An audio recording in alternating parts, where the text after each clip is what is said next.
watching TV5. Over the year 2021, Malaysia has encountered extreme weather conditions all around the regions, including flash flood and thunderstorm. Climate change has becoming an alarming concern not just in Malaysia but all around the world, as this is our second warmest year.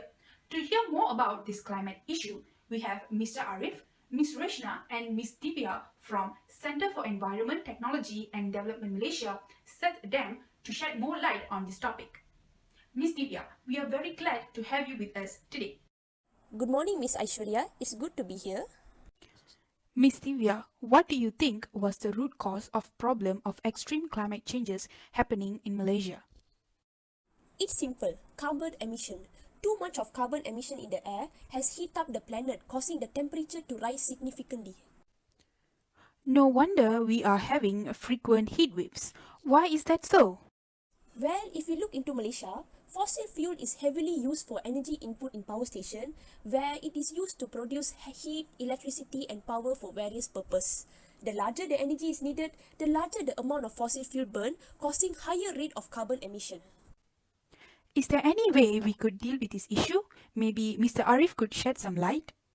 Government need to start the first step that will become the foundation. Introduce the decarbonisation policy that aim to reduce carbon by 2050. The policy help to provide a consistent roadmap towards the mission with a clearer expression on the strategies reflecting a macro level commitment to climate exchange and further attract the international green fund because investment matters in this effort. With a clear basis, definition, step, economy and tax overview, sustainability concept introduced in this policy, it will help boost the green initiative.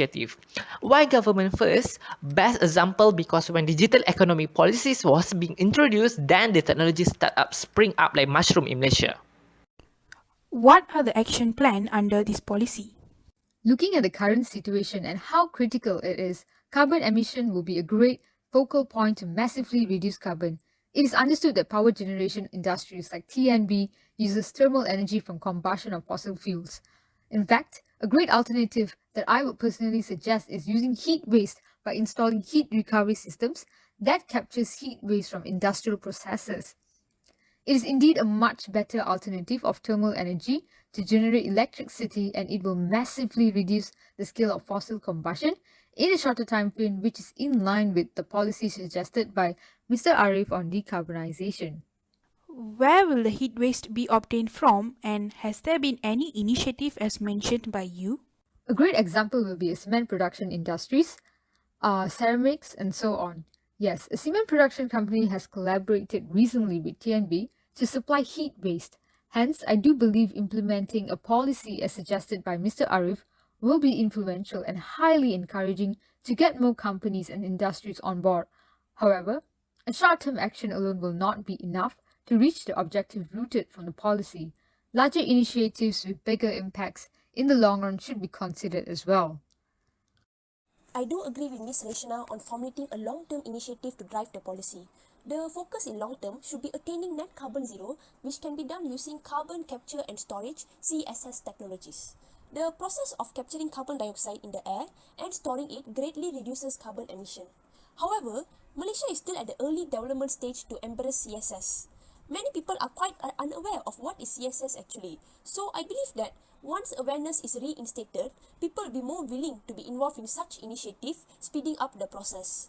Another way is collaborative focused research and development of CSS technologies. Having a wide-scale research partner between industries and also between countries will improve financing capability and prepare better conceptual design of CSS technology deployment in Malaysia. That sounds like a plan. How do you expect to market this policy? We grab public and world attention and provide clarification through press conference. Then we aim BOD participation in seminar with industry to ensure in-depth discussion on the initiative because they are the one with corporate level decision. Since the strategies might be expensive, tax authority can be the middle person promoting these green efforts by providing various tax incentives. Thank you, Mr. Arif, Ms. Divya and Ms. Reshna. Well, that is it for today. Stay tuned for more after this break.